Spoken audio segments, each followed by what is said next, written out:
The calm before the flight. August 10th, 2018. SeaTac International Airport, Washington. A busy Friday evening. Planes landing, luggage carts humming, passengers rushing to gates. Just another ordinary day, until one man quietly changes history. His name was Richard Russell, a 29-year-old ground service agent, known by friends as Beebo. To most, he was cheerful, funny, the kind of person who'd make everyone smile at work. He loaded bags, directed aircraft, and talked about his dreams of traveling the world someday. But behind the easy grin was a loneliness no one truly saw. Richard had grown up in Alaska, a place of wide skies and endless freedom. He loved the outdoors, the mountains, the silence of the wilderness. When he moved to Washington with his wife, he opened a small bakery for a while, Beebo's Bakery, they called it. But business was hard. Bills piled up. The dream didn't last. So he took a steady job at the airport, a job he would do quietly for years. Every day, he worked among the planes he couldn't fly. Every day, he guided pilots toward the skies while he stayed on the ground. But Beebo was curious, fascinated by how things worked. He watched, learned, listened. He wasn't a pilot, but after years on the tarmac, he knew aircraft like old friends. In breaks, he'd talk to colleagues about flying. Sometimes he'd walk alone by the runway, watching the horizon burn orange at sunset. He once told a friend, "Man, it must feel amazing to just take off and go anywhere." It sounded innocent then, but maybe that was the first sign. No one noticed the quiet buildup of something changing. He had no criminal record, no violent past, just a man growing smaller in a world that felt too big.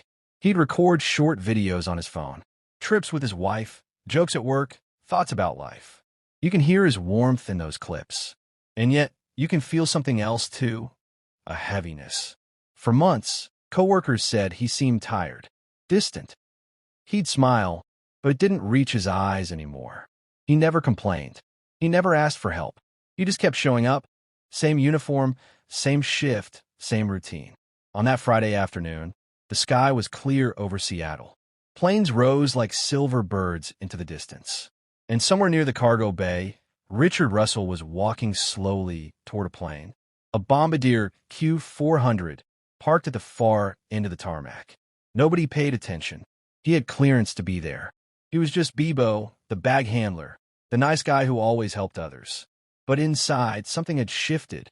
For months, maybe even years, he'd been thinking about this. Not to hurt anyone, not for fame, but for something only he could understand. A feeling of peace that only existed in the sky. In a few minutes, that quiet man would start the engines of a 76-seat passenger plane, with no passengers and no plan to return. This is not the story of a hijacker. It's the story of a man looking for freedom, in the only way he knew how. At 7:32 p.m., the propellers of Horizon Air Flight Q400 begin to spin. The sound grows louder, deeper, as the last rays of sunlight stretch across the runway. Nobody yet realizes that what's happening right now will soon be seen by the entire world. Part 2. The day everything changed. 7:33 p.m. The Q400's engines roar to life. From a distance, ground crews glance over, curious, maybe confused. But it's Beebo. He works here. He knows the planes. Nobody questions it. The radio crackles in the control tower. A voice reports, "Horizon Air 7658, is that you taxiing?" No response. Moments later, the white and blue aircraft begins to move, slowly at first, then turning toward the runway. Inside the cockpit, Richard Russell adjusts the controls. He's never flown a commercial plane before, but he's studied every detail for years, through manuals, videos, and countless hours spent on the tarmac. He laughs nervously, muttering to himself. The engines surge. The Q400 starts down the runway. At 7:36 p.m., the aircraft lifts off. For the first time in his life, Beebo Russell is flying.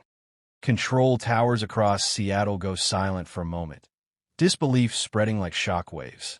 Within minutes, radar confirms it. A Horizon Air turboprop has taken off, without clearance, without a flight plan, and without a pilot's license. The call goes out to NORAD. 2 F-15 fighter jets are scrambled from Portland, heading north at supersonic speed. The sky above Seattle becomes a stage, and the world is about to watch. But inside the plane, Beebo isn't panicking. He's calm, almost peaceful. He switches on the radio and speaks softly. "Hey, I'm sorry. I'm just a broken guy. Got a few screws loose, I guess. Didn't mean to disappoint anyone." Controllers respond quickly, their voices tight, careful. "Rich, let's just land the airplane safely. We can figure this out together, okay?" He laughs, a nervous, almost childlike sound. "Nah, I'm good. Just wanted to see what this thing could do." He banks the plane left, soaring over Puget Sound. The sun is setting, gold light spilling over the ocean. From below, witnesses look up in awe. No one understands what they're seeing yet. A stolen plane dancing in the evening sky. Over the next 10 minutes, Beebo talks casually with air traffic control. He jokes about running out of fuel, asks how to do a barrel roll, wonders if the plane can do flips. They try to keep him calm, guiding him toward an empty airfield. But he's not looking for a landing strip. He's looking for something else, a sense of freedom. A final moment of control in a life that had slowly slipped away. "I wasn't really planning on landing it," he admits. "I just want to take a look at the mountains real quick." 8:02 p.m. The fighter jets arrive, gray streaks slicing across the clouds. They form up beside the Q-400, keeping distance. Beebo sees them, chuckles into the radio. "Hey, those guys are rough. I don't want to mess with them." The jets don't fire. They're only there to watch, to make sure he doesn't hurt anyone. But Beebo isn't a threat. He's never aimed to harm anyone. His flight path stays over water, away from people. He's careful, deliberate. Down below, thousands are watching the sky from their backyards, phones in hand. Live news channels break the story. A man has stolen a passenger plane from Seattle-Tacoma Airport. Within minutes, #SkyKing begins trending across Twitter. The world is now listening live to a man's final conversation. The radio crackles again. "Rich, there's a runway at McCord Airfield. You can land safely there." He pauses. "Yeah, I don't think I'd make it through that. I got a lot of people that care about me. It's going to disappoint them to hear that I did this. Just a broken guy with a few screws loose, I guess." His voice cracks slightly, but there's no panic, just acceptance. For nearly an hour, he flies circles over the islands, pointing out landmarks, laughing softly, almost like a tourist on a joyride. At one point he says, "Man, those guys will rough me up if I try to land. I probably should have just gone to jail." The controller replies gently, "We're not going to rough you up, Rich. We just want you to land safe, buddy." There's silence for a few seconds. Then Beebo replies, "Yeah, I don't know, man. I wasn't really planning on landing it." From the ground, cameras capture the Q-400 silhouette against the burning orange sky, a lone aircraft gliding over the ocean, glowing in the light of sunset. It's beautiful, tragic, unforgettable. At 8:43 p.m., after 70 minutes in the air, Beebo makes one last call. "I think I'm going to try to do a barrel roll, and if that goes good, I'll call a night." He pulls back on the controls. The plane loops in a perfect arc. The crowd below gasps. And somehow, miraculously, he levels out again. Even trained pilots watching the footage later can't believe it. It's one of the most precise aerobatic moves ever performed in a Q-400 by a man with no flight training. "Did you see that? That was incredible." He laughs through the mic. His voice is pure awe, like a child seeing the world from above for the first time.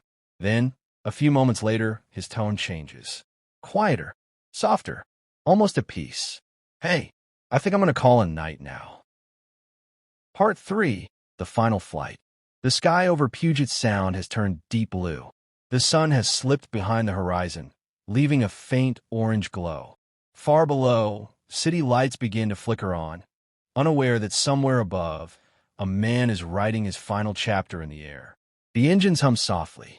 Inside the cockpit, Beebo's breathing has slowed.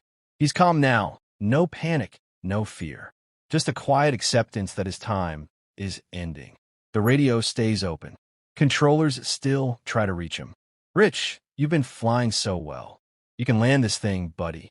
You've got this." He chuckles lightly. "Nah, I don't think I want to do that. I think I've messed enough up today already. For a brief moment, there's silence. Then he adds, almost to himself, I just want to take one last look at the mountains. The Q400 tilts, turning gracefully toward the Olympic range, dark silhouettes rising from the mist. Beebo's eyes follow the peaks glowing under the fading light. He whispers softly, beautiful, man, just beautiful.